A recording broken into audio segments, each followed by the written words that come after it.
Welcome to Cash and Soul. So, this podcast is about the intersection of business and spirituality. And as you know, it's a pretty controversial subject. Even Jesus threw out the moneylenders from the temple 2,000 years ago. But my belief is that we need to have the soul back in the cash. So that's what we're exploring here in this podcast. My name is Carl Hall. I'm an entrepreneur and investor, primarily with impact. And this podcast for me is about inviting some very successful businessmen and women and talking to them about spirituality and how that affected their career and how to create this shift in society that we need. And I'm very happy to have you here, Tomas. I count you as a friend and also an advisor. Thank you. And thank you for having me on your podcast. Thank you. And I want to say first that I really admire you you are a Renaissance man. I mean, first of all, for the people that don't know Tomas, you had a very successful business career where you built up, among other things, built up an investment bank, which you sold to an Austrian firm. A Swiss bank? Swiss, sorry, yeah. But also already 2008 started with philanthropy and projects to build up the new conscious society, right? So you've funded numerous startups. You have, a lot of initiatives like Ekskäret Foundation. And now, most recently, recently you've also started inner development goals, which are a kind of what we need to be able to deliver on the Millennium Goals, the UN Millennium Goals, which, as I understand, have been widely successful. I don't know how many countries are they in now. It's like it's a relatively young project. First of all, I should say that I don't call myself a philanthropist. I've been successful in business, yes. I built a few businesses in IT and property, and as you mentioned, in banking, but I didn't make a huge fortune. So I'd rather see myself as a social entrepreneur, where I sometimes use my own money as seed funding for various projects. I also sometimes call myself an author. I've written or co-written 3 books. And the Inner Development Project, which I'm a co-founder of, there we are many people involved in that project, is today represented in more than 100 countries with 500 hubs worldwide. And we just some months ago completed the 2nd global summit here in Stockholm, where we had 1,500 people for 3 days joining in and exploring, as you said, what are the inner capacities and skills that we all need to develop in order for us to be able to just cope with the complexity of our world today and to meet the global challenges that we are facing as humanity. Yeah, exactly. So as I said, you really are a person that I admire, and also I feel that you're a fellow fighter for this shift that we need in society, right? Where I think, and this is a little bit what this podcast is about the spiritual side of business, right? So, and I wanted to maybe start with. So can I yes, ask you, so is it obvious that this shift that I think that more and more of us are feeling that we do need in society, is that a spiritual shift? Is it an inner shift? Or could we just be looking at this as a shift in the outside of the world, as a shift in a new way of structuring society, democracy, and the way we are doing business? Or is it really also an inner shift? And if it is an inner shift, why would we call it a spiritual shift? That might be something that we could drill. Yeah, that's an interesting question. I mean, I believe that it will I think, I mean, my belief is that it will start with an inner shift in a lot of people. And then when we had the inner shift, it will spread to the outer shift, as I say. But I mean, the spiritual, I mean, you're alluding to that, but spirituality is a bit of a kind of, I don't know, a word. Yeah, and it's also a word that people have, so I'm a little interested, what's your relationship to spirituality, and what's your definition of it, or your relationship to it? And what is the relationship between spirituality and religion? Do you need to be religious to be spiritual? Am I spiritual? So let me start and say that I studied mathematics and physics at university, so I come from a very natural science perspective, and I have always called myself non-religious, even atheist. Okay. So I do not believe in an all-seeing and intervening God that you can pray to and that can put things right. The man on the cloud. The man on the cloud, or even a sophisticated man on the cloud. No, I don't believe even in a sophisticated man on the cloud. But I do see that the world is much, much more complicated and even complex than the picture of the world that I was given when I studied physics at university. But one thing that is evident to me is that physics and natural science is a very good approach when it comes to trying to understand the natural world. If we are talking about things like stars and planets and gravitation and atmosphere and things like that, then science and experimental science and empirical science and the positivistic approach functions very, very well. But when it comes to human action, then we need to complement the scientific perspective with some sort of inner perspective that also takes into account things like our values, our worldview, our meaning-making system.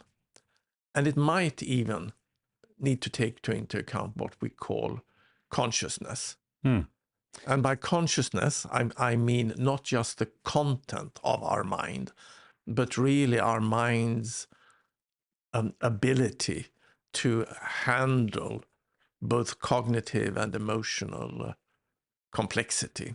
And to me, sorry for ranting a bit here now, but I'm trying to put a frame here on my thinking, that to me today, I think it's quite evident that our way of thinking, seeing the world, our worldview, the way we usually relate to ourselves, to each other, to society, and to the planet, that way has now really reached an end of its capacity. And we are in a major shift that must involve an inner shift as well. Because I think it's interesting, because the way I'm feeling, we have for a long time in our world have this materialistic worldview, right? And if you just look at the view of the human brain, it's basically that our soul lives in the human brain, and when the actual machine, so to speak, is gone, so is the human, right? Whereby I think a lot of people now are shifting, and I would ask you what you think. I mean, when the brain disappears, do you believe there's something left there? Is there soul? Is there something that is outside of the physical brain or physical body? What is your view there? First, I would like to comment a bit on this materialistic worldview that you are referring to. We really got that worldview during the Enlightenment, when we went from a dogmatic religious worldview into a rational scientific worldview.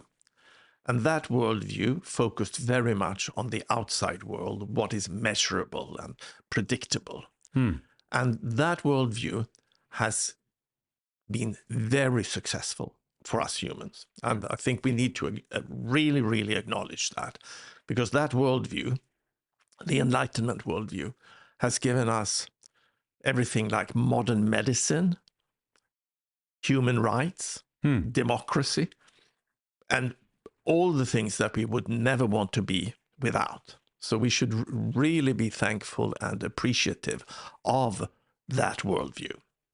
But again, at the same time, I think it's becoming more and more evident that that worldview has really delivered what it can deliver on its own. And I might even say that I believe that it is this worldview that is now the root cause of many of the existential challenges that humanity is facing.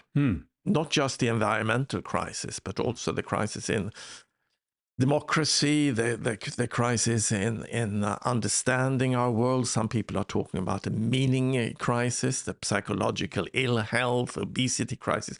All of that, I think, could be traced back to the fact that we need to complement this very successful materialistic worldview with an inside perspective, bring the inner world into account as well. I agree. I mean, to me, it's a lot that we've had a worldview where, basically you live until you die and then you're gone, right? Yeah. So the whole idea is that let's just grab as much as I can while I'm still alive, right? And that's been kind of, to me at least, the worldview that we're in right now. And I think if you look at previous societies, they also had a more continuation of life. They felt they were a part of a larger whole. And I think that's what we're a little bit missing here. Absolutely. And I think also a Europhysicist, and it seems to me that there's more and more growing scientific evidence also for that worldview, that we're not only machines and atoms that are randomly put together, but there's some kind of consciousness, there's some kind of will or in this. But you're smiling now, so I'm the wrong answer. No. But I mean, it's difficult. I mean, one way to go, and that's why I was smiling, because I think you were going down the route towards, okay, so in this world, if we reduce things and look at smaller and smaller things, in the materialistic worldview, we end up with particles. But isn't it the case that consciousness is really the fundament of the world? And looking at some panpsychism model. But I don't think that is helpful. I think that is being reductionistic in the other direction. I think the world is more complex than that. In my book, The World We Create, I really start that book by looking at the Big Bang and trying to follow some sort of evolutionary force during the 13.8 billion years that have passed since the Big Bang, and follow that to the origin of life, origin of consciousness, origin of human culture, and to look at our role as humans in this world today. What are we? What sort of creatures are we? And I don't think that one needs to become religious or have a panpsychic view of the world to say that there is definitely some sort of evolutionary source, some sort of evolutionary force that has been active in the universe now for 13.8 billion years. Hmm. And you can look at complexity theory, the theory around evolving dynamic complex systems, that is really well established now in physical science, but also in other sciences.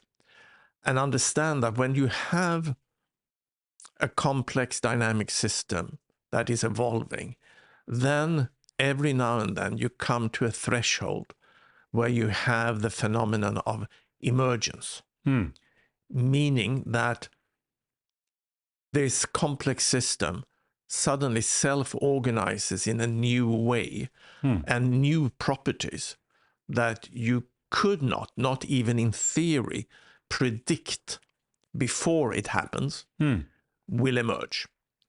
And one example of that is, of course, life. So how did life come about from this dead material, right? material? And that is an emergent phenomenon. And then later on, out of this life, consciousness appears. First in very rudimentary form in simple animals, but then later on in mammal consciousness and in human consciousness. And that is also something completely new. And I would call it an emergent phenomenon. And then a little bit later, out of this consciousness, we develop the capacity of symbolic language, and we start to communicate, and we start to build up some sort of culture. So humans are the only animals that are able to take some of our consciousness, some of our ideas, and build them into our environment and create things like worldviews and value systems and complex symbolic systems and things like the market. Exactly. No, and I think also, I mean, I'm not obviously as good in physics as you are, but I understand that people have now been trying to calculate what are the odds of a string of DNA happening, by itself, right? It's minuscule, and even the billions of years that the universe has existed is not long enough to create that kind of a random event in a way. Yeah, but it wasn't completely random. So no, exactly, and that's the point. It wasn't random, right? So, but do you believe that there was some sort of deterministic force there? Was it an intelligent design putting it together? I believe there's the consciousness, I think, was before matter, if I'm to, and then there's some kind of, I don't know if you call it divine or something, but it's a some kind of force that wants to move things in one direction, right? And wants to manifest itself, want to exactly wants to see enrich exactly. And I think I can agree with that. To me, I mean, and also that's what happened to me sometimes in psychedelic experience. I've gone back and seen that the universe wants to experience itself, right? And that's why we have this duality in everything, right? That and good and bad, white and black, and it's the universe wanting to experience itself, and we're all a reflection of you and me are the same thing, but we're here to experience each other in a way. No, I certainly believe that there is this sort of evolutionary force that wants to express itself, and this evolutionary force has been active now again for 13.8 billion years. But I also think, and here is where I might touch more on the spiritual, I think that we have to realize that we as humans are actually, let's call it incarnations of that evolutionary force. And that evolutionary force in the universe, and certainly on this planet, is acting through us humans. And that makes us very important co-creators of the world that is evolving, so that we can not just see ourselves as spectators to the ongoing evolution, but we are actually incarnations of that evolutionary force. And part of, at least what I believe, are our human task in life is to, whether we recognize this specifically or not, it is about understanding our role as co-creators of the world and aligning ourselves with that process and trying to help that process forward, Right. as much or as little as we can as humans. But I think, I'm quite humble that I think that every human being, whether you are powerful or influential or not, is actually playing a specific role in this evolutionary process. And if we can wake up to this and play this role more consciously, that will help the process forward.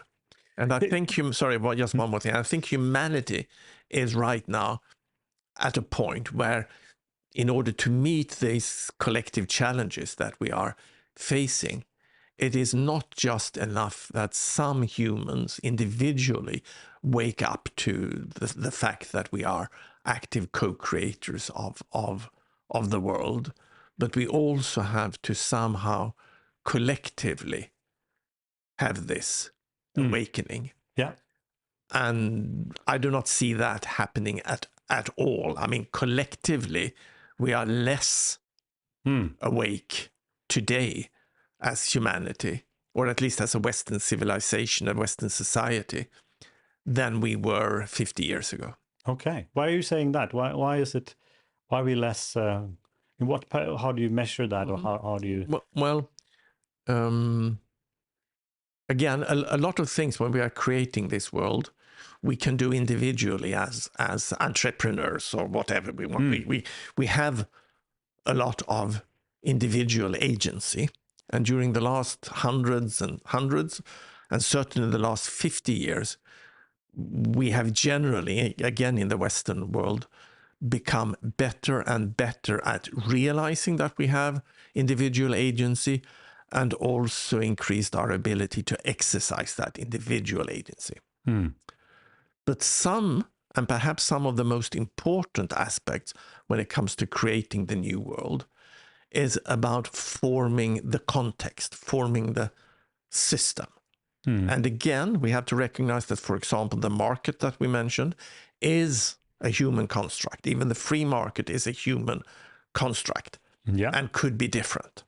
And when we want to change those things, we need to do that by exercising collective agency. And often that is Thomas, through legislation. But why are we less conscious than we were 50 years ago? Yeah. So individually, we might be more able to exercise our agency. But when it comes to collective agency, again, say that we wanted to form the market, change the market a bit. Okay, we're less able to change. Gotcha. So then we need to exercise collective agency. And that ability we have been losing. Because for many reasons, but one of them is, of course, in order to be able to exercise collective agency, we need to have collective sense-making. And around us today, as we speak, collective sense-making is breaking down. And then we can talk about why is that. But it was easier for us, again, in the West, to make sense of the world collectively 50 years ago, agree on some action, and then implement that through legislation than it is today. Okay. So that's a bit like if you look at an individual who cannot even think for himself or herself what to do and becomes completely lame and non-active is, of course, an individual that is much less aware than someone who can really reflect on their own situation, make sound decisions, and then implement that in action. That's a more aware person. If you look at the society, It's the same thing. A society that can really make sense of what is going on, make careful decisions, and then implement those decisions is a more aware society. And that's why I say that we are, as a society, less aware or less conscious today than we were perhaps even 20 years ago, certainly 50 years ago. Interesting. I'm also a little bit, I mean, I'm obviously also interested about your journey towards consciousness. And can you tell us about, I mean, consciousness and being more conscious has obviously been a really important thing in your life. What are the things, what was your journey? What made you more conscious, and what lifted you to the next level? I don't know if I want to frame it that way. Okay. Really, I think it's more complex than talking about levels of consciousness. But perhaps one way of seeing it is going back to agency again. And I think that I developed my agency and sense making during my years as an entrepreneur. Again, started by studying mathematics and physics and got a model of the world, but realized very quickly in business that this scientific model, even the model when I studied a bit of economics at university, was really not very helpful when dealing with the real business world, the real human world. Right. Specifically, the economic models that we are still teaching at business schools, the neoclassical macroeconomic 100%, models are really not at all helpful when you're trying to be an entrepreneur. Because those models, they more or less assume that the market and the business world is a natural phenomenon that could be modeled through elegant mathematical models. When again, one of the most important insights, I think, for an entrepreneur is that you are not acting in a market. You are actually trying to create a market for your products or for your ideas or something. So as an entrepreneur, you become quite aware of your capacity to be a co-creator of this world. And I think that was one of the starting points for me to become more curious about different ways of knowing and understanding the world, starting to see the scientific perspective as one perspective, but then complementing that with more introspective perspectives, but also more sociologic perspectives, realizing that, again, as an entrepreneur, when you're looking at the human world and you want to create something in that, you have to realize that the human world is not a natural phenomenon. The human world is to 90% created by us humans and could therefore be differently. And part of your task as an entrepreneur is to make that difference. So that got me interested in a more philosophical aspect of the world and trying to explore different ways of learning. But then one thing that really, if I should mention, one thing that really pushed me a little bit out of my comfort zone, and I think that is always what is needed for you to grow. You have to be pushed out of your comfort zone. That was when I was chairman of a small banking group here in Scandinavia, some 15 years ago, or even a bit longer ago. I had the opportunity to work with some very talented leadership development consultants Okay. who showed me and my management team the value of not just lifelong learning, but lifelong inner growth and development.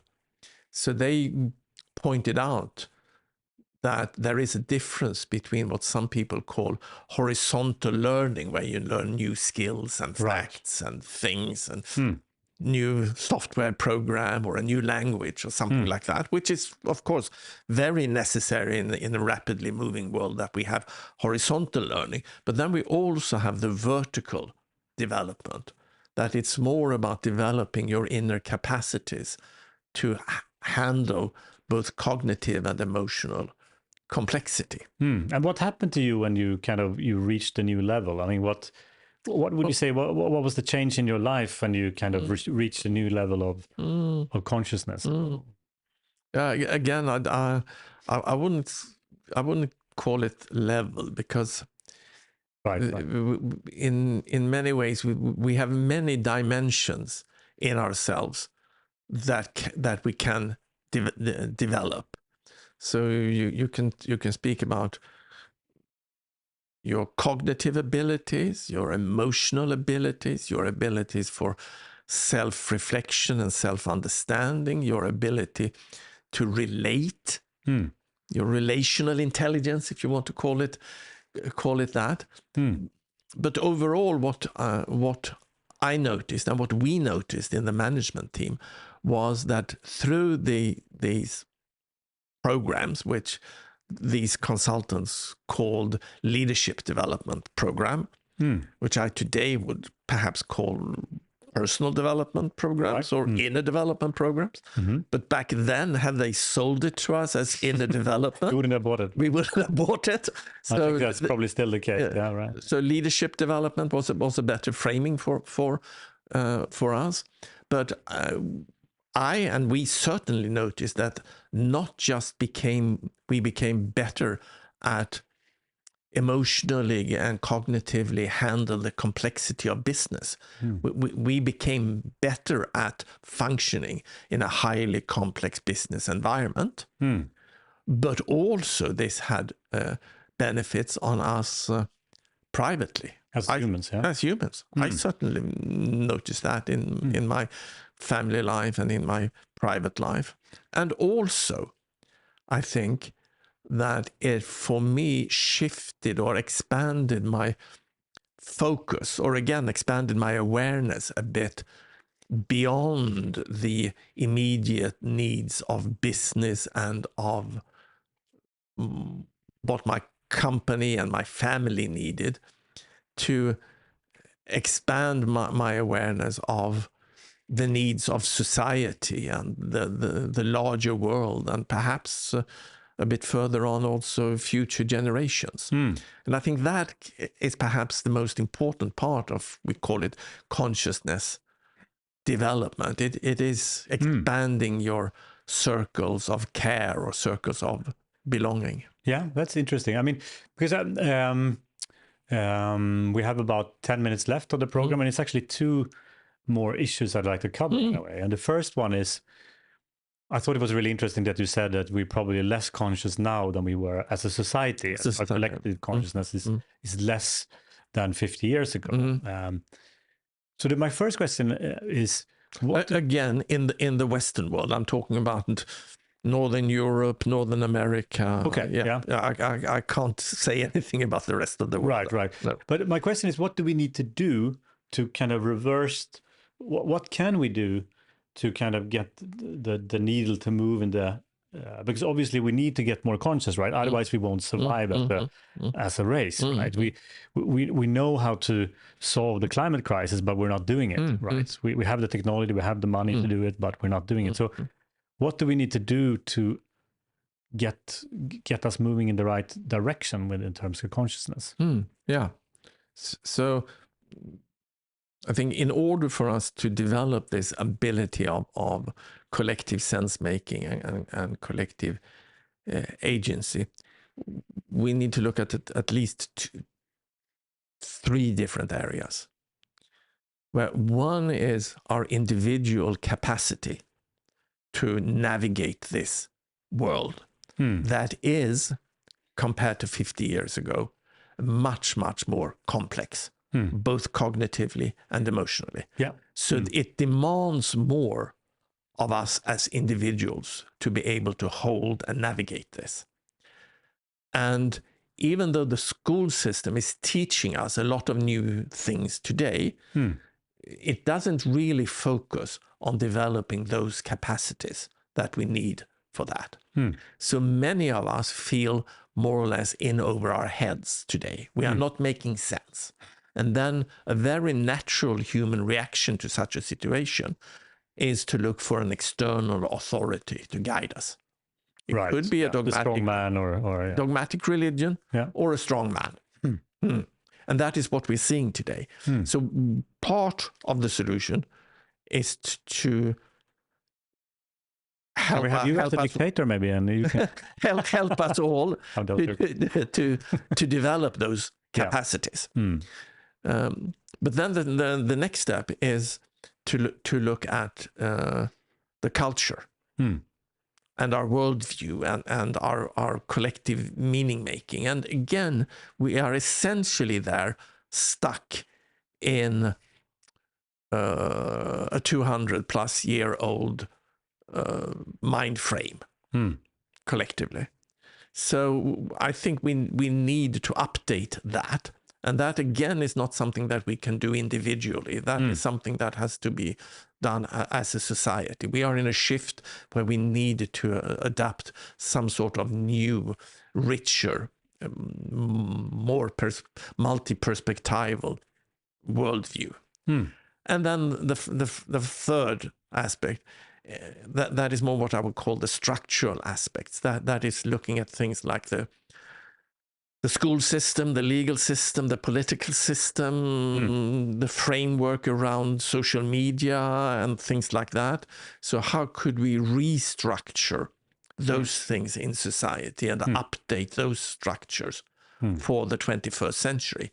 What would the 21st century really education look like? I mean, the education system we have today, it's not 20th century education, it's 19th century education system we have. Yeah, absolutely. And then for new things, when technology is evolving rapidly as it is, social media, but also artificial intelligence and things like that, we need to catch up on the societal systems that are regulating and guiding those technologies so that they will support human collective sense making instead of, as I believe that they certainly social media, but also artificial intelligence might, if we are not careful, instead of building the capacity for collective sense making, actually be destroying our capacity for collective sense making.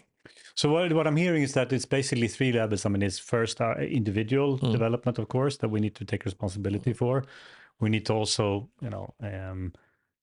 work at our ability to collectively, and maybe, through different social media and stuff like that, but also institutions. Yeah, institution, legislation. Yeah. And on the cultural side, it's of course very much around narratives. What are the stories we are telling ourselves around humans? Why are we here? What is our task? Why do we have a society? What is the purpose? And then again, we are into the spiritual aspects and even religious aspects, because of course that has traditionally been the realm of religion and spirituality to give us those answers. And when we are now, at least in Northern Europe, becoming more and more secular societies, then of course we cannot leave those questions off the table. No, 100%. We need to find secular approaches to those existential questions and those stories and narratives. Yes. So we have a little bit more time, or So just one last question then. If you were to give advice to a young person that wanted to be both, successful financially, but also be conscious, what would be your and expand his or her consciousness? What would be your advice?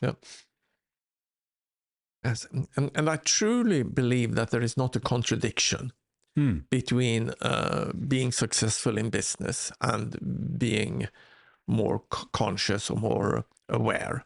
Rather the opposite.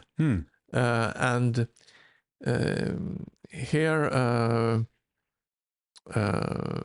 my colleague and friend Otto Scharmer has got a very good expression and even title of a book. He's talking about leading from the emerging future.